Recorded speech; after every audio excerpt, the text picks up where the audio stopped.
Hi everyone. सो इस video में हम यहाँ पर सॉल्व करने वाले हैं एक और कोडिंग क्वेश्चन को जो कि कल के एग्जाम में आया था। अब कल के एग्जाम के जब मैंने क्वेश्चंस पूछे देखे मैंने तो काफी सारे बच्चों ने मेरा बहुत अप्रिशिएट किया। First of all thank you so much, because जो मैंने वीडियोस डाली थी वन शॉट वाली उसी के पैटर्न पे आए थे। देखो मैंने क्या बोली आपको, इन्फोसिस का एक चीज है कि क्वेश्चन काफी रिपीट करता है या जो इनके सेम पैटर्न है ना उनको फॉलो करता है। सो अगर आपने मेरी वन शॉट वाली वीडियोस देखी है तो आपको एक पता होगा कि जब मैंने वन शॉट वीडियो डाली थी ना इन्फोसिस के प्रीवियस ईयर क्वेश्चंस के सॉल्यूशन की, तो उसमें मैंने पिक पिक और नॉट पिक ये वाले पैटर्न के क्वेश्चन सॉल्व करवाए थे डीपी वाले। और कल जो बच्चे क्वेश्चंस करके आए हैं आप देख सकते हो, ये जो क्वेश्चन कल आया था डीपी से, डायनेमिक प्रोग्रामिंग से, ये पिक नॉट पिक वाला ही क्वेश्चन था। और बात क्या होती है कि पैटर्न्स ही तो रिपीट होते हैं, क्वेश्चन नहीं रिपीट होते, पैटर्न्स रिपीट होते हैं। और अगर आपने पिक नॉट पिक के अगर 5-6 क्वेश्चंस भी कर लिए ना अच्छे लेवल के, मैं आपको सच्चाई बता रहा हूं कि अगर आपके क्वेश्चन एग्जाम में आ गया ना, this is one of the easiest form of DP. Easily कर लोगे आप, आसानी से कर पाओगे, आपको बिल्कुल डिफिकल्ट नहीं लगेगा। आप एग्जाम देने गए, अगर आपने 5 से 6 क्वेश्चन कर रखे हैं इस वाले पैटर्न के, कोई दिक्कत नहीं आई। ऑलरेडी मैं 2-3 क्वेश्चन करवा चुका हूं और ये क्वेश्चन आया था कल। और मैं आपको एक चीज और बताना चाहता हूं कि डीपी डायनेमिक प्रोग्रामिंग ये जो टॉपिक है ना, इससे कल के पेपर में पता है कितने क्वेश्चन आए हैं? 3 क्वेश्चन। और मैंने आपको कल क्या बोला था कि भाई इन्फोसिस का फेवरेट टॉपिक है डीपी डायनेमिक प्रोग्रामिंग। ये फेवरेट टॉपिक है इन्फोसिस का, और इन्फोसिस का भी फेवरेट टॉपिक है और मेरा भी फेवरेट टॉपिक है। मुझे बहुत पसंद है dynamic programming, I love dynamic programming. मतलब ये मेरा one of the favourite topic रहा है जब मैं स्टूडेंट था। जब मैं डीए से पढ़ रहा था उस टाइम का ये मेरा one of the favourite topic जो है वो रहा है। बट इसको पढ़ाने में बड़ा पसीना छूटता है तो क्योंकि कभी आप ट्राई करना कि अगर आपको डीपी आती है तो आप पढ़ा के देखना, वो बहुत डिफिकल्ट होता है पढ़ाने में, बट खुद से करने में बड़ा मजा आता है। तो इस क्वेश्चन को हम सॉल्व करेंगे जो कि कल पूछा गया था। Before starting the question, first of all I will be talking about the Arjun series mock test for all assessment. क्यों मैं इसके बारे में बात कर रहा हूं? बिकॉज ये एक ऐसी सीरीज होने वाली है जिसमें आपको सब कुछ मिलने वाला है। You will get quant, reasoning, verbal, जो कि मॉक, इसके आपको मॉक टेस्ट मिलने वाले हैं। क्यों? क्योंकि अगर फ्यूचर में कोई कंपनी आपके कॉलेज में आ रही है या ऑफ कैंपस में आ रही है तो वो एप्टीट्यूड पूछती है, इसलिए हमने एप्टीट्यूड पूरा कवर किया हुआ है। रीडिंग पैराग्राफ्स आपको मिलेंगे, न्यूमेरिक पजल मिलेगा, गेमिफाइड असेसमेंट, कॉग्निजेंट, कैपजेमिनी ऐसी कंपनी पूछती है इसलिए गेमिफाइड असेसमेंट दिया हुआ है। शूडो कोड्स इन्फोसिस पूछती है, एलटीआई में एंट्री पूछती है इसलिए दिया हुआ है। डेटा स्ट्रक्चर एल्गोरिथम्स के एमसीक्यू मिल जाएंगे। सीएस फंडामेंटल्स बहुत सारी कंपनी पूछती है, एक्सेंचर पूछती है, इन्फोसिस पूछती है, कैप जेमिनी पूछती है, इसलिए सीएस फंडामेंटल्स दिया है। SQL, oops, data interpretation, web development, generative AI भरा पड़ा है, कोडिंग क्वेश्चंस, कम्युनिकेशन असेसमेंट, और जो प्रीवियस ईयर के कंपनी के पेपर हैं वो आपको यहाँ पर मिल जाएंगे, ठीक है, स्क्रीनशॉट्स के साथ। जो प्रीवियस ईयर कंपनीज ने जो पेपर लिए हैं वो स्क्रीनशॉट्स के साथ आपको पेपर भी मिल जाएंगे, which you can check out. And price बहुत ज्यादा कम है इस सीरीज की, so you can purchase it, you can start practicing it. Future के लिए आप रेडी हो जाओगे, मतलब अगर फ्यूचर में कोई कंपनी आती है आपके ऑन कैंपस में या ऑफ कैंपस में तो आप बिल्कुल 100% प्रिपेयर्ड रहोगे। So you can purchase it, Arjun series mock test for all assessments, link will be in the description. Let's start the question. Question समझने के लिए बड़ा आसान सा है, बस जो इसका इंट्यूशन है वो थोड़ा सा खतरनाक सा होगा। तो मैं व्हाइट बोर्ड एक बार ओपन कर लेता हूं, तब तक अपन क्वेश्चन को समझते हैं। Okay, let's start.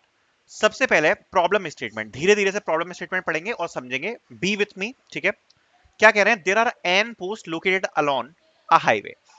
N post जो है वो एक हाईवे पर है। The position of the post are given in a sorted integer array post. एक पोस्ट एरे दिया है और उस पोस्ट एरे में, पोस्ट की क्या है, सॉर्टेड एरे है ये, उसमें पोजीशंस दी हुई हैं, ठीक है। Where post I represent the position of ith post. जो इसकी ith इंडेक्स होगा ना वो क्या बताएगा कि कौन सा पोस्ट किस पोजीशन पर खड़ा हुआ है, ठीक है। इतनी बात भी समझ में आ गई। Your task is to install amplifiers such that every post is covered. There are two types of amplifier available. Normal amplifier can be installed at any position on the highway. If placed at the X position, it covers all posts in the interval X minus R, X plus R. There is an unlimited supply of normal amplifiers. Super amplifier can also be installed at the position at the highway. If placed at position X, it covers all the posts in the interval X minus 2R, X plus 2R. Only K super amplifiers are available. ठीक है, क्या बोला है इनने, इसको अपन अच्छे से समझते हैं कि क्या चीज इनने बोली है, एग्जाम्पल के साथ समझेंगे। ये भाई साहब ये बोल रहे हैं कि सबसे पहले आपको ये वैल्यू दी होगी, ठीक है। तो हमें एन की वैल्यू दी है जो बताएगा कि हमारे पास जो एरे दिया है वो कितना बड़ा है। टेस्ट केस के साथ समझोगे तो इजीली समझ में आएगा, इसलिए मैं टेस्ट केस ही उठा रहा हूं। सबसे पहले दिया है एन की वैल्यू, सो एन दिया है 5, ठीक है। इसके बाद एक पोस्ट एरे दिया है, पोस्ट एरे, ठीक है, जिसमें 5 एलिमेंट्स होंगे। तो सबसे पहले पोस्ट एरे देख लेते हैं, विच इज 1 3 5 7 10। सो 1 3 5 7 10, 5 एलिमेंट्स का एरे हो गया। दो वैल्यूज और दी होंगी, एक होगी आर और एक होगी के। सो आर की वैल्यू है 2 और के की वैल्यू है 1, ठीक है। सो आर की वैल्यू दी है 2 और के की वैल्यू दी है 1। ये सारी सामग्री हमें दी हुई है इनपुट में, और इनफोसिस में हमें केवल फंक्शन लिखना होता है। पहले बता रहा हूं, इनपुट वगैरह आपको नहीं लेना है, आपको एक फंक्शन दिया जाएगा और उस फंक्शन को आपको कंप्लीट करना होगा, ठीक है। तो ये सब आपको इनपुट में मिलेगा, एन, पोस्ट, आर और के। तो आप ये बोल सकते हो जो आपको इनपुट मिल रहा है उसमें आपको एन मिल रहा है, पोस्ट एरे मिल रहा है, पोस्ट एरे मिल रहा है, आर मिल रहा है और के मिल रहा है। ये चारों चीजें आपको मिल रही हैं। अब ये जो इनने दो कंडीशन दी है कि एक तो हमारे पास अनलिमिटेड सप्लाई है, किसकी? नॉर्मल एम्पलीफायर्स की, जो कवर करेंगे जिस भी पोजीशन पे आप एम्पलीफायर लगाओगे वो x माइनस आर से लेके x प्लस आर इतना कवर करेंगे, ठीक है। और जो सुपर एम्पलीफायर्स हैं वो हमारे पास कितने हैं? k, और वो कितना कवर करेंगे? x माइनस टू आर से लेके x plus two r. For example, और हमें सारे पोस्ट कवर करना है। अब इसको एग्जाम्पल से समझते हैं। सपोज एक कोई पोजीशन है 4, इस 4 पोजीशन पे अगर मैं नॉर्मल एम्पलीफायर लगाता हूं तो जो मेरे पोस्ट कवर होंगे वो क्या होंगे? x minus r and x plus r. R की वैल्यू क्या है? 2। सो 2 से लेके 6 तक के कवर होंगे अगर मैं नॉर्मल एम्पलीफायर लगाता हूं तो, राइट। क्योंकि मैं जिस भी जगह पर, जिस भी पोस्ट पर मैं एम्पलीफायर लगा रहा हूं उससे हमारी क्या रेंज कवर होगी? x माइनस आर और x प्लस आर। तो r की वैल्यू क्या है? 2 और x की वैल्यू क्या है? 4। सो 4 माइनस 2 मतलब 2 और 4 प्लस 2 यानी 6। तो 2 से लेके 6 तक के मेरे पोस्ट जो है वो कवर इसमें हो जाएंगे। तो अगर मैं फॉर एग्जांपल फोर्थ पोजीशन पे अगर नॉर्मल एम्पलीफायर लगा रहा हूं, सो सेकंड से लेके 6 के बीच में जितने भी पोस्ट आ रहे हैं वो मेरे कवर हो जाएंगे। फॉर एग्जांपल मेरा एक तो 3 कवर हो जाएगा और 5 कवर हो जाएगा। ये अगर मैं फोर्थ नंबर पे अगर मैं लगा रहा हूं एम्पलीफायर, तो मेरा 3 और 5 कवर हो जाएगा। कवर हो जाएगा कि नहीं हो जाएगा? बिल्कुल कवर हो जाएगा, ठीक है। बट ये जो नंबर है ना, ये मेरा इसी में से होना चाहिए, पोस्ट में से ही होना चाहिए। सो फॉर एग्जाम्पल अगर मैं 5 में से लगा रहा हूं, मैं आपको जस्ट रेंज समझा रहा था, ठीक है। सो अगर मैं 5 पर लगा रहा हूं, सो 5 माइनस आर मतलब मेरा कहां से कवर होना चालू हो जाएगा? 3 से कहां तक कवर हो जाएगा? 7। X minus r, x plus r. तो अगर मैं फिफ्थ इंडेक्स पर नॉर्मल एम्पलीफायर लगाता हूं तो मेरे ये तीनों पोस्ट जो हैं ये कवर हो जाएंगे 3 से लेके 7 तक। तो ये मेरा एक एम्पलीफायर लग गया। तो इसको बोलेंगे नॉर्मल एम्पलीफायर, जो कि एक्स माइनस आर से एक्स प्लस आर कवर कर रहा है। अब मेरा जो सुपर एम्पलीफायर है, जो मैं पूरे एरे में केवल कितनी बार लगा सकता हूं? के टाइम्स। सो के की वैल्यू क्या है? 1। मतलब नॉर्मल एम्पलीफायर तो मैं कितनी भी बार लगा सकता हूं, जो सुपर एम्पलीफायर है वो मैं केवल एक बार लगा सकता हूं, राइट।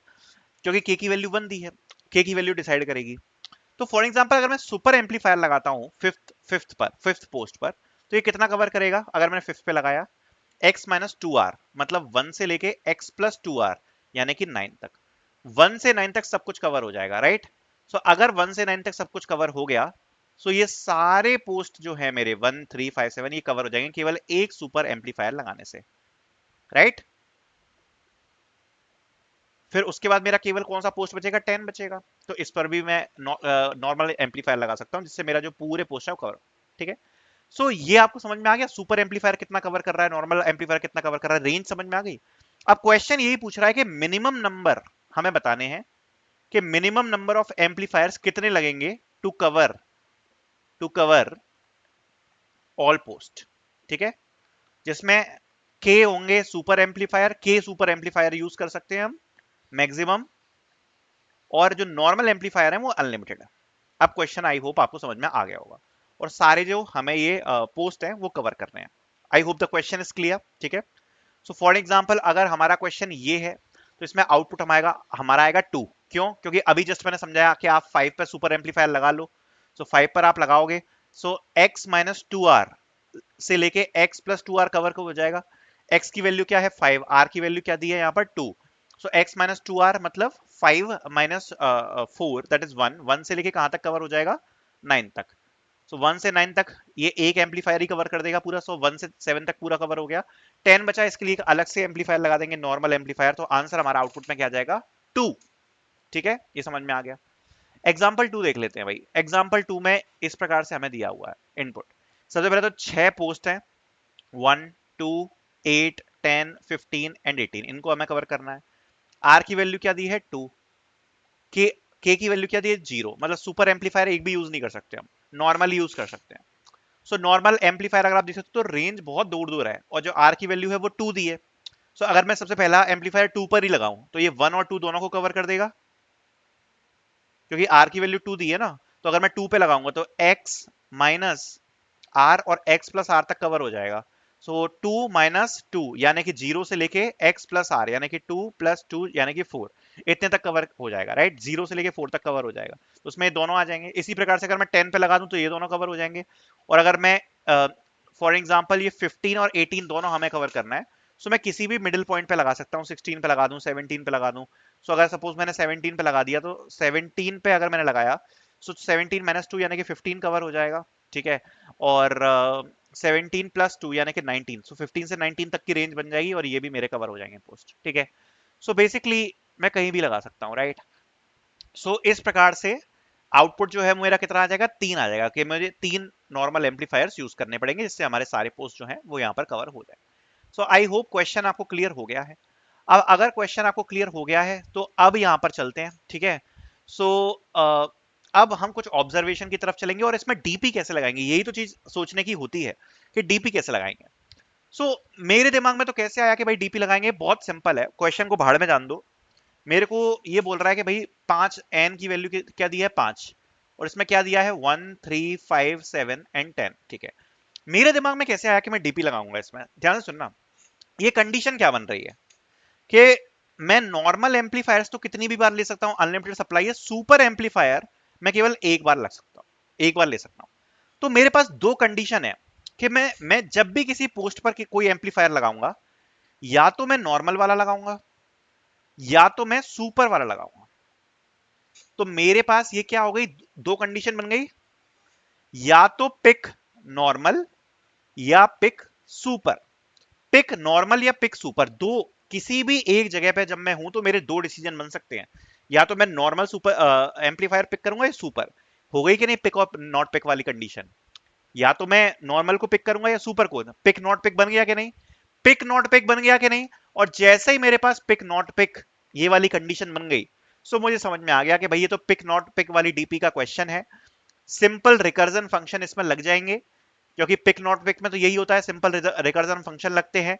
और टेबुलेशन की तरफ हमें नहीं जाना, मेमोराइजेशन कर देंगे, क्योंकि टेबुलेशन की तरफ जाएंगे तो टफ हो जाएगा। पिक नॉट पिक में रिकर्जन दो फंक्शन बना लेंगे अपने, और मतलब कैसे फंक्शन बन जाएंगे, एक जिसमें पिक कर रहे हैं एक जिसमें नहीं कर रहे हैं, और नॉर्मल मेमोराइज कर देंगे उसको, हमारा काम हो जाएगा, ठीक है। लेकिन इसके लिए एक समस्या बहुत बड़ी आएगी, क्या समस्या आएगी वो भी मैं आपको हल करता हूं, वो भी समझाता हूं मैं आपको क्या आएगी, ठीक है। कि मेरे पास ये एरे दिया था 1 3 5 7 9 और 10, ठीक है। अब मेरे पास समस्या क्या है, मेरे पास ये समस्या है कि मैं सपोज मैं एक एग्जांपल ले रहा हूं कि मैंने 5 इस पर मैंने नॉर्मल एम्पलीफायर लगाया, तो अगर मैंने 5 पे नॉर्मल एम्पलीफायर लगाया तो ये x माइनस आर से लेके x प्लस आर की रेंज कवर कर रहा है, मतलब 3 से लेके कहां तक की रेंज कवर कर रहा है 7 तक की, ठीक है। अब मैंने इस पे लगा दिया एम्पलीफायर, ठीक है, तो इसने 3 से 7 तक कवर कर लिया, ठीक है। बट जब 3 से 7 तक कवर कर लिया, मुझे पता है कि 3 से 7 तक अब कवर हो चुका है, ये चीज मुझे पता है। बट बट यहां पर एक प्रॉब्लम आएगी, क्या प्रॉब्लम आएगी कि अगर मैं 3 से 7 तक कवर कर चुका हूं, और अगर मैं रिकर्जन फंक्शन पे ऑलरेडी पास करता हूं अपना नेक्स्ट इंडेक्स, क्योंकि 5 पे मैंने एम्पलीफायर लगाया है, तो ये 7 पे नेक्स्ट इंडेक्स मेरा बन जाएगा। तो एक प्रॉब्लम हो जाएगी कि इस फंक्शन में तो 7 ऑलरेडी कवर्ड है, 7 तो ऑलरेडी कवर्ड है। तो जब 7 ऑलरेडी कवर्ड है, ठीक है, जब 7 ऑलरेडी कवर्ड है और मैं रिकर्जन फंक्शन में इंडेक्स प्लस 1 कर रहा हूं, तो यहां तो पूरी गड़बड़ हो जाएगी कि दोबारा से ये 7 को पिक कर लेगा उसी उसी फ्लो वाले में, उसी ट्री में, राइट। सो अगर उसी ट्री में 7 भी पिक हो जाएगा तो मेरे लिए प्रॉब्लम हो जाएगी, क्योंकि 7 तो ऑलरेडी कवर हो गया 3 से 7 के रेंज में। तो ये चीज मैं कैसे करूं, तो ये चीज को सॉल्व करने के लिए हम यहां पर एक छोटी सी ट्रिक यूज करेंगे। क्या ट्रिक यूज करेंगे मैं आपको समझा देता हूं, मेरी बात समझो, ठीक है, मेरी बात समझो। जो हमारा बेसिकली नॉर्मल एम्पलीफायर है वो कितना कवर कर रहा है, x माइनस आर से लेके x प्लस आर, ठीक है। और जो सुपर एम्पलीफायर है वो यहां पर यूज कर रहा है x माइनस टू आर से लेके x प्लस टू आर, इतना कवर कर रहा है, ठीक है। सीधी सीधी बात बोलूं, जो भी r की वैल्यू है ठीक है, जो भी आर की वैल्यू दी हुई है, अगर मैं नॉर्मल एम्पलीफायर की बात करूं तो वो कितना कवर करेगा, 2R कवर करेगा, राइट, 2R ही तो कवर करेगा। एक्स माइनस आर और एक्स प्लस आर, अगर आप इसको समझो, दैट जैसे फॉर एग्जांपल अगर अपन 5 पे खड़े हैं, सो अगर ये कहां से कहां तक कवर कर रहा है, 3 से लेके 7 तक कवर कर रहा है, क्योंकि आर की वैल्यू क्या है 2। सो बेसिकली 3 से लेके 7 तो जो रेंज बन रही है उसमें टोटल नंबर ऑफ नंबर्स कितने आ रहे हैं, 3 से 7 तक कितने नंबर्स आ रहे हैं, 7 minus 3, that is 4, which is nothing but 2R। सो जो हमारा नॉर्मल एम्पलीफायर है वो कितना डिस्टेंस कवर कर रहा है, 2R। और जो हमारा सुपर सुपर एम्पलीफायर है वो कितना डिस्टेंस कवर कर रहा है, 4R। और ये कितना कवर कर रहा है, 2R। तो एक चीज में समझ में आ गया कि अगर मैं इसके रेंजेस बनाऊं, अगर मैं इसके रेंज बनाऊं, फॉर एग्जांपल अगर मैं 3 की रेंज बनाऊं कि भैया 3 को कवर करना है, किससे कवर करना है, नॉर्मल एम्पलीफायर से। अगर 3 से मेरी रेंज स्टार्ट हो रही है नॉर्मल एम्पलीफायर से, तो ये कहां तक कवर करेगी, 3, उसके बाद मेरा ये कितना हो जाएगा, +2R। आर की वैल्यू क्या है, 2। सो 3 + 4 विच इज 7। और अगर मैं सुपर एम्पलीफायर से इसकी रेंज कवर करना चाहूं, ठीक है, तो कितनी होगी, 3 + 4R। ठीक है, तो 3 + 4R मेरी कितनी हो जाएगी, अगर मैं 3 से सुपर एम्पलीफायर से अगर मैं रेंज कर रहा हूं तो 11। ठीक है, मतलब जो मेरी रेंज बनेगी वो 3 to 11 बनेगी सुपर एम्पलीफायर से, और जो नॉर्मल एम्पलीफायर से रेंज बनेगी वो कितनी बनेगी, 3 to 7। इतनी बात क्लियर है कि अगर मैं किसी भी इंडेक्स पर अगर मैं अपनी रेंज बनाता हूं तो नॉर्मल वाले से कितनी बनेगी, 2R बनेगी, और सुपर वाले से कितनी बनेगी, 4R बनेगी। ठीक है, इतनी चीज मुझे कवर हो गई। इससे मुझे फायदा क्या होगा, इससे फायदा ये होगा कि मुझे नेक्स्ट इंडेक्स पता पड़ जाएगा कि मुझे कहां जाना है। फॉर एग्जाम्पल अगर मैंने 3 से रेंज बना ली तो 3 से मेरे 7 तक की रेंज बन गई। अब जब मेरी 3 से 7 तक की रेंज बन गई तो मुझे ये पता है कि जो मेरा नेक्स्ट इंडेक्स जो मुझे कवर करना है वो क्या होने वाला है, वो नेक्स्ट इंडेक्स होगा 9। 9 मुझे अब कवर करना है कि मेरा जो 3 से लेके 7 तक है वो ऑलरेडी कवर्ड है। तो नॉर्मल अगर मैंने एम्पलीफायर में यूज किया, सो आई नो कि अगर मैं 3 वाली रेंज यूज कर रहा हूं तो उसके बाद जो नेक्स्ट इंडेक्स जिस पे मुझे जंप करना है दैट विल बी 9, जो कि कवर नहीं होगा। तो इससे हमारी जो प्रॉब्लम है ये सॉल्व हो जाएगी। तो सबसे पहले तो हम क्या क्या करेंगे, हम इस प्रकार की रेंजेस बना लेंगे जिससे हमारी ये इंडेक्स वाली प्रॉब्लम सॉल्व हो जाए। और हम दो रेंज बनाएंगे, कौन सी दो रेंज बनाएंगे, एक बनाएंगे नॉर्मल एम्पलीफायर की, ठीक है, और एक बनाएंगे हम किसकी, सुपर एम्पलीफायर की। सुपर एम्पलीफायर की बनाएंगे और एक बनाएंगे हम नॉर्मल एम्पलीफायर की। तो मैं देखता हूं कि क्या मैंने रेंजेस इसमें दे रखी हैं। हाँ, सो ठीक है, हाँ तो मैंने रेंजेस दे रखी हैं, तो अब देखना इस वाली पीडीएफ में दे रखी हैं ऑलरेडी रेंजेस। सो इसको अपन देखते हैं और इससे समझते हैं कि कैसे हमारी रेंजेस बनेंगी। ठीक है, तो सबसे पहले आप नॉर्मल एम्पलीफायर जो है उसकी रेंजेस को देखो। ये है नॉर्मल एम्पलीफायर की रेंजेस। ठीक है, सो अगर आप इसमें देख पा रहे हो, इसमें अगर आप देख पा रहे हो, सो यहां पर आप देखना सबसे पहले जीरो इंडेक्स पर क्या है हमारा, एरे में यहां पर लिख देता हूं, इससे आसानी होगी समझने में, 1 3 5 7 10। ठीक है, तो अगर सबसे पहले हमारा ये है कि अगर हम इस जगह से अपनी रेंज बनाते हैं नॉर्मल, ये नॉर्मल एम्पलीफायर की रेंज बता रहा हूं मैं आपको, अगर हम इस जगह से रेंज बनाना चालू करते हैं, सो कितनी रेंज हमारी कवर होगी, 1 से हमारी जो रेंज कवर होगी वो 2R यानी कि 5 तक कवर हो जाएगी, राइट। सो हमारे क्या कवर हो जाएंगे, 1 से लेके 5 तक कवर हो जाएंगे। तो जो नेक्स्ट इंडेक्स होगा वो क्या है, ये 0th इंडेक्स है, ये 1 इंडेक्स है, ये 2 इंडेक्स है, ये 3 इंडेक्स है, और ये है 4th इंडेक्स। सो जो फर्स्ट इंडेक्स है उसका नेक्स्ट इंडेक्स क्या बनेगा, जीरो का जो नेक्स्ट इंडेक्स बनेगा वो क्या बनेगा, थर्ड। क्योंकि 1 से लेके 3 तक तो कवर हो गए, जो नेक्स्ट इंडेक्स हमें कवर करना है वो कितना होगा, 7। अगर इस जगह पर हम नॉर्मल एम्पलीफायर यूज करें तो ये कहां तक कवर कर लेगा, 3 से क्या रेंज हमारी कवर हो जाएगी, 3 से 7 कवर हो जाएगी। सो 3 5 7 हमारा कवर हो जाएगा। सो 1 इंडेक्स से अगर नेक्स्ट इंडेक्स हमें कवर करना होगा वो क्या होगा, डायरेक्टली 4। इसी प्रकार से जो 5 है, 5 से 9 तक कवर हो जाएगा। तो जो सेकंड इंडेक्स है उससे हमारी जो रेंज बन जाएगी, जो नेक्स्ट इंडेक्स हमारा कवर करना होगा वो होगा 5th इंडेक्स। 7 से हमारा सब कुछ कवर हो जाएगा, तो हमारा जो नॉर्मल जो हमें जो कवर करना पड़ेगा वो होगा 5th इंडेक्स, क्योंकि 4 तक पूरा कवर हो रहा है। एंड इसी प्रकार से जो लास्ट वाला 10 है, इससे भी जो हमें कवर करना होगा next index, that will be 5th, क्योंकि सब कुछ कवर हो जाएगा, राइट। सो ये हमारी नॉर्मल जो जो नॉर्मल एम्पलीफायर है उसकी रेंजेस बन गई। कि अगर हम जीरो पे रख रहे हैं तो हमारा जो नेक्स्ट इंडेक्स होगा वो थर्ड होगा, 1 के लिए 4 होगा, 2 के लिए 5 होगा, 7 के लिए फिफ्थ इंडेक्स होगा, एंड ये वाला जो वैल्यू है इसके लिए उस पे हमारा जो इंडेक्स होगा वो फिफ्थ होगा। ठीक है, इतनी बात समझ में आ गई। ठीक है, सो 0 1 2 ये सॉरी ये थर्ड इंडेक्स है और ये है फोर्थ इंडेक्स। ठीक है, सो ये हमारा नॉर्मल एम्पलीफायर के लिए बन गया। अब सुपर एम्पलीफायर के लिए देखते हैं, तो सुपर एम्पलीफायर कितनी रेंज कवर कर रहा है, 4R। ठीक है, हमारा एरे क्या है, 1 3 5 7 10। ठीक है, तो अगर अपन इस जगह पर रखते हैं अपने सुपर एम्पलीफायर को, यानी कि जीरोथ इंडेक्स पर रखते हैं, तो किस इंडेक्स तक कवर करेगा, 4R। आर की वैल्यू क्या है 2, यानी कि 1 से लेके कितना अपन का कवर हो जाएगा, 1 से लेके 1 से लेके हमारा कितना कवर हो जाएगा, 1 + 2R यानी कि 9 तक। सो 1 से लेके 9 तक कवर हो जाएगा, तो ये सारे इंडेक्स कवर हो जाएंगे। तो नेक्स्ट इंडेक्स क्या होगा, फोर्थ। ठीक है, फोर्थ इंडेक्स होगा कि नहीं होगा नेक्स्ट इंडेक्स, तो जीरो के लिए जो नेक्स्ट इंडेक्स होगा वो होगा फोर्थ। 1 के लिए नेक्स्ट इंडेक्स क्या होगा, ये है 1 इंडेक्स, इसके लिए तो सारे ही कवर हो जाएंगे क्योंकि ये 11 तक पहुंच जाएगा। तो नेक्स्ट इंडेक्स हो जाएगा 5 और बाकी सब के लिए भी 5 हो जाएगा। तो सो सेकंड इंडेक्स के लिए भी 5 हो जाएगा, नेक्स्ट इंडेक्स 7 के लिए भी हो जाएगा 5, एंड सॉरी थर्ड इंडेक्स के लिए भी 5 हो जाएगा, फोर्थ इंडेक्स के लिए भी 5 हो जाएगा। सो ये हमारी रेंजेस बन गई। ठीक है, ये हमारी रेंजेस बन गई। तो इन रेंजेस को अब हम यूज कर पाएंगे कहां पर, अपने फंक्शन में, रिकर्जन फंक्शन में, कि अगर हमें नेक्स्ट इंडेक्स पे पहुंचना है तो वो कौन सा होगा, अगर हम नॉर्मल एम्पलीफायर यूज करें या सुपर एम्पलीफायर यूज करें। इतनी बात समझ में आ गई। ठीक है, और ये हम कोड में कैसे निकालेंगे वो भी मैं आपको समझा दूंगा। अब हम डीपी फंक्शन बना लेते हैं, अब वो तो बहुत सिंपल है। रिकर्जन फंक्शन हमारा कैसे बनेगा, रिकर्जन फंक्शन हमारा बहुत ही इजीली तरीके से बनने वाला है। रिकर्जन फंक्शन हमारा क्या बताएगा, रिकर्जन फंक्शन हमारे दो चीजें बताएगा। सॉल्व फंक्शन हमारा रिकर्जन होगा, एक तो ये बताएगा कि किस इंडेक्स से हम स्टार्ट कर रहे हैं, तो जीरोथ इंडेक्स से स्टार्ट कर रहे हैं, और हमारे पास कितने सुपर एम्पलीफायर बचे हैं।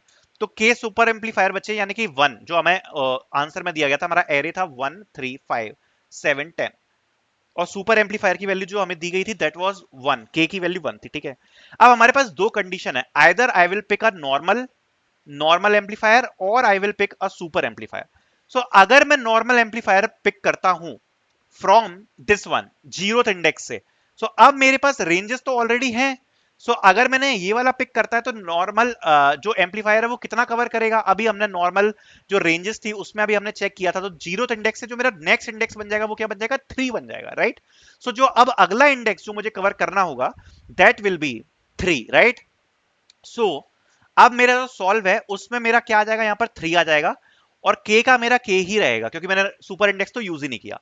लेकिन अगर मैं सुपर इंडेक्स कवर करता हूं तो सारे इंडेक्स मेरे कवर हो जाएंगे 0 से लेके 4 तक, और मैं किस इंडेक्स पर पहुंच जाऊंगा, फोर्थ इंडेक्स पर, राइट।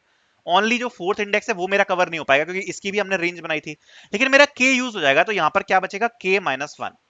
तो 1 जो था वो 1 - 1 हो जाएगा, दैट इज 0। ठीक है, अब नॉर्मल वाले एम्पलीफायर पे अगेन मेरे पास दो दो चॉइसेस हैं कि again I will choose normal amplifier या सुपर एम्पलीफायर, राइट। सो अगर मैं नॉर्मल एम्पलीफायर यूज करता हूं तो ये ट्री आगे एक्सपेंड होगा। सो थर्ड इंडेक्स से हम कवर करना स्टार्ट करेंगे, तो नॉर्मल एम्पलीफायर की टेबल हम चेक करेंगे कि थर्ड इंडेक्स से ये कहां तक कवर कर रहा है जो नॉर्मल एम्पलीफायर है। ठीक है, सो थर्ड इंडेक्स से अपना नेक्स्ट इंडेक्स आ गया फिफ्थ। ठीक है, तो यहां पर सॉल्व में क्या पास हो जाएगा, फिफ्थ, ओके। और अगर मैं सुपर इंडेक्स यूज करता हूं तो ये भी, यहां पर भी क्या बचेगा मेरा, फिफ्थ और k-1। ठीक है, अगर इस जगह पर अब तो मेरे पास कोई चॉइस है नहीं क्योंकि k की वैल्यू 0 हो गई, तो मैं नॉर्मल वाला यूज कर सकता हूं, तो इसमें भी क्या पास हो जाएगा, 5 और k। अब मेरे पास ये 3 आंसर आ गए। ठीक है, 3 आंसर आ गए। अब अगर आप इसमें चेक करोगे तो तीनों में जो मेरा आंसर आ रहा है वो 2 ही आ रहा है।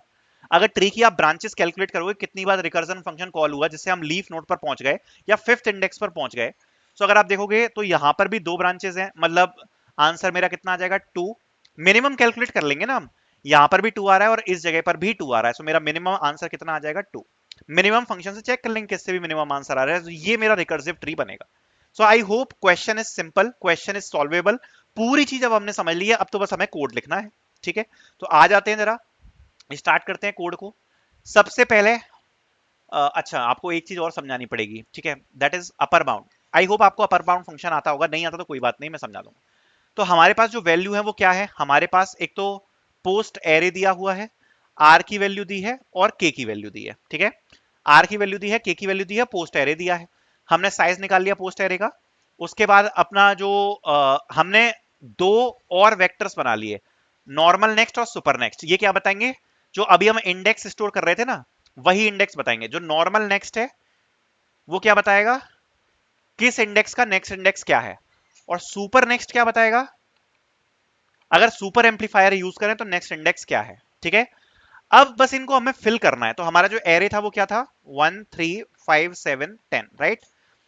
सो नॉर्मल नेक्स्ट क्या बताएगा? नॉर्मल नेक्स्ट का जो हमारा एरे है वो कुछ इस प्रकार से बनेगा: zeroth index, 1 index, 2 index, 3 index और 4 इंडेक्स। हर इंडेक्स पे ये बताएगा कि इसका नेक्स्ट इंडेक्स क्या है। तो जीरो के लिए जो नेक्स्ट इंडेक्स था आपको याद होगा वो क्या था? 3 था, राइट। सो ये यहां पर क्या स्टोर कर लेगा? 3। ये यहां पर क्या स्टोर करेगा? यहां पर उसके बाद नॉर्मल इंडेक्स से ये जो भी स्टोर कर रहा था वो इसमें इस प्रकार से स्टोर होता चला जाएगा। बट ये हम करेंगे कैसे? तो इसको समझने के लिए आपको अपर बाउंड फंक्शन समझना पड़ेगा। अपर बाउंड का हम इसमें यूज करेंगे इसको फिल करने के लिए। कैसे करेंगे, ध्यान से सुनना। what we will be doing is for example अगर हमें इस जगह से रेंज निकालनी है ना, राइट। हमारी जो रेंज है नॉर्मल इंडेक्स के लिए वो क्या है? 2r। 2r ही तो हमारी रेंज है। सो अगर हमें इस पोस्ट से रेंज निकालनी है तो सबसे पहले हम क्या करेंगे? जो भी पोस्ट की वैल्यू है उसमें सबसे पहले 2r को ऐड कर देंगे। सो 1 में 2r ऐड हो जाएगा तो ये क्या हो जाएगा? 1 + 4 दैट इज 5। अब अपर बाउंड फंक्शन क्या करता है ये मैं आपको समझा देता हूं। अपर बाउंड फंक्शन में जब आप ये वाला एरे पास करोगे और आप ये वैल्यू पास करोगे 5, तो ये उस वाले नंबर को निकालेगा जो कि पहला ऐसा नंबर है जो 5 से बड़ा है। सो पहला ऐसा नंबर कौन सा है जो 5 से बड़ा है? 7। सो ये उसका इंडेक्स रिटर्न कर देगा। सो अपर बाउंड फंक्शन का ये काम है। सो यही तो हमें करवाना है। जो भी इस नंबर से बड़ा नंबर है उसका इंडेक्स हमें रिटर्न करवाना है। तो 7 का इंडेक्स रिटर्न हो जाएगा, राइट। सो यही अपर बाउंड फंक्शन का काम है। तो हम अपर बाउंड फंक्शन में क्या करेंगे? हम अपर बाउंड फंक्शन में अपने एरे को पास कर देंगे। सो पोस्ट बिगिन से लेके पोस्ट एंड पूरा एरे पास कर दिया। और किस नंबर से बड़ा नंबर हमें चाहिए? सो पोस्ट ऑफ आई, जो भी ith इंडेक्स का नंबर है उसमें हम 2 मल्टीप्लाई बाय आर कर रहे हैं, 2r कर रहे हैं। और उससे बड़ा नंबर चाहिए, लास्ट में हम पोस्ट माइनस बिगिन कर देंगे, इससे हमारा इंडेक्स आ जाएगा, ठीक है। So basically this thing we are doing to get the index of normal amplifier. इसी प्रकार से जो हमारा सुपर एम्पलीफायर है उसके लिए हम क्या करेंगे? हमारी रेंज क्या थी? 4r। सो अपर बाउंड फंक्शन में यहां पर क्या पास कर देंगे? 4r। तो ये हमारा दोनों इंडेक्स बन गए। नॉर्मल वाले उसके लिए इंडेक्स बन गया, सुपर वाले के लिए इंडेक्स बन गया, ठीक है। सो नॉर्मल एम्पलीफायर के लिए भी इंडेक्स बन गया, सुपर एम्पलीफायर के लिए भी इंडेक्स बन गया। Now simply we will be creating our DP array, जो कि क्या स्टोर करेगा? एक तो इंडेक्स स्टोर करेगा और हमारे पास कितने सुपर एम्पलीफायर बचे हैं, यानी कि इंडेक्स हो गया और के। सो हमने डीपी बना लिया ये दो चीजें स्टोर करने के लिए। सो डीपी हमारा डबल डीपी बन जाएगा ये, क्योंकि दो चीजें हमें स्टोर करनी है, ठीक है। सो आप देख सकते हो 2D डीपी हमने यहाँ पर बना लिया, जो कि n+1 साइज से लेके k+1 साइज तक का होने वाला है, क्योंकि यहाँ पर हम n यूज कर रहे हैं, यहाँ पर k यूज कर रहे हैं, ठीक है। सॉल्व फंक्शन में पास कर देंगे स्टार्टिंग इंडेक्स। सो स्टार्टिंग हम कहां से कर रहे हैं? 0 से। टोटल नंबर ऑफ एम्पलीफायर्स कितने हैं? नॉर्मल इंडेक्स जो है वो वाला नॉर्मल एम्पलीफायर यूज करके, so normal next, super next और डीपी, ये सब हमने पास कर दिया अपने फंक्शन में। अब फंक्शन तो इजी है, ऑलरेडी हम डिस्कस कर चुके हैं। पिक और नॉट पिक में हमें क्या करना है, तो ये तो हमारा फंक्शन हो गया। अगर किसी भी वक्त पर जो हमारा इंडेक्स है that is greater then normal next के साइज से, तो हम रिटर्न कर देंगे 0। मतलब आप जैसे हमारा फिफ्थ आ गया था, तो fifth index was greater than 4, मतलब हम एंडिंग पर पहुंच चुके हैं। सो ऐसी कोई भी कंडीशन आती है तो हम रिटर्न क्या करा देंगे? 0, ठीक है। अदरवाइज अब हम अपने डीपी को एक बार चेक करेंगे कि क्या इंडेक्स और के की वैल्यू ऑलरेडी डीपी में प्रेजेंट है। क्या उस चीज को हम ऑलरेडी सॉल्व कर चुके हैं? क्या ऑलरेडी उस चीज को हम मेमोराइज कर चुके हैं? अगर ऑलरेडी उस इंडेक्स और के का सॉल्यूशन हमारे पास है, so we will be directly returning our DP of index and k. Otherwise हमें क्या करना है कि नॉर्मल इंडेक्स तो हम हमेशा we will be picking the normal index, right. हमारे पास दो चॉइस है कि या तो हम नॉर्मल वाले एम्पलीफायर को यूज करेंगे या सुपर। बट सुपर वाले को यूज करने के लिए एक कंडीशन है। नॉर्मल वाले एम्पलीफायर को तो हम हर वक्त यूज कर सकते हैं, बट सुपर वाले एम्पलीफायर को हम केवल तभी यूज कर पाएंगे जब हमारी जो के की वैल्यू है that will be greater than 0, right. So normal amplifier को तो हर बार ही हमें यूज करना है। सो सबसे पहले हमने 1 ऐड कर दिया, क्योंकि जितनी भी बार हम एम्पलीफायर यूज कर रहे हैं we are adding the amplifier. So answer में 1 ऐड हो जाएगा, प्लस सॉल्व फंक्शन पास किया। उसका हम नेक्स्ट इंडेक्स यूज करेंगे, क्योंकि हमने ऑलरेडी जो एम्पलीफायर है वो यूज कर लिया है, एक एम्पलीफायर हमने यूज कर लिया है। तो जब हमने एक एम्पलीफायर किसी भी इंडेक्स पर यूज किया है तो उसका नेक्स्ट इंडेक्स क्या होगा? सो नॉर्मल नेक्स्ट में हम अपना इंडेक्स पास कर देंगे, वही वाले इंडेक्स पे तो अब हमें जंप करना है जो हमने इस वाले इंडेक्स में स्टोर किया था। सो वो वाला इंडेक्स पास हो जाएगा, के पास हो जाएगा, नॉर्मल नेक्स्ट और सुपर नेक्स्ट और डीपी ये सब जो वैल्यूज हैं एज इट इज पास हो जाएंगी। अब अगर हमें सुपर एम्पलीफायर से आंसर कैलकुलेट करना है तो सबसे पहले हम चेक करेंगे if k is greater than 0। Then we will be calculating answer is equal to minimum of यहां से हम चेक करेंगे कि हमें मिनिमम आंसर लेना है कहां से, if we are choosing the super amplifier. कैसे? मिनिमम ऑफ आंसर, ठीक है, minimum of this one comma one plus solve, ठीक है, वन प्लस एक बार क्योंकि सुपर एम्पलीफायर यूज करेंगे तो एक उसमें भी ऐड हो जाएगा, right? So one plus solve, इसमें हम कौन सा इंडेक्स यूज करेंगे? Super next. इसमें तो हम सुपर नेक्स्ट करेंगे ना, क्योंकि हम सुपर वाला एम्पलीफायर यूज कर रहे हैं, तो इसमें हो जाएगा सुपर नेक्स्ट और इसमें इंडेक्स पास कर देंगे। के की वैल्यू हो जाएगी के माइनस वन, राइट, क्योंकि हमने के यूज कर लिया, comma normal next, super next and DP, ये हम यहां पर यूज कर लेंगे। So minimum of answer and ये वाला फंक्शन हमारा इसमें यूज हो जाएगा। लास्ट में we will be returning the DP index of k equals to answer. ठीक है, तो अपना जो डीपी है उसमें हम यहां पर जो भी हमारा आंसर आ रहा है उसको हम स्टोर करते चले जाएंगे to use in memoization, right? And last में the last one will be our answer. ठीक है, सो बेसिकली हमने दो ही कंडीशन यहां पर यूज करी है कि अगर हमारे पास के है then we will be passing the super amplifier and super amplifier का इंडेक्स, सो सुपर नेक्स्ट, ठीक है। एंड अगर हमारे पास नॉर्मल एम्पलीफायर तो अनलिमिटेड सप्लाई है, so we will be always passing this one plus solve normal next index. So I hope ये जो क्वेश्चन है आपको क्लियर हो गया होगा। बहुत टफ क्वेश्चन तो नहीं बोलूंगा बट हार्ड क्वेश्चन था ये डीपी का, सॉल्व करवाने में मजा आया। आई होप आपको भी मजा आया होगा। Thank you so much for watching.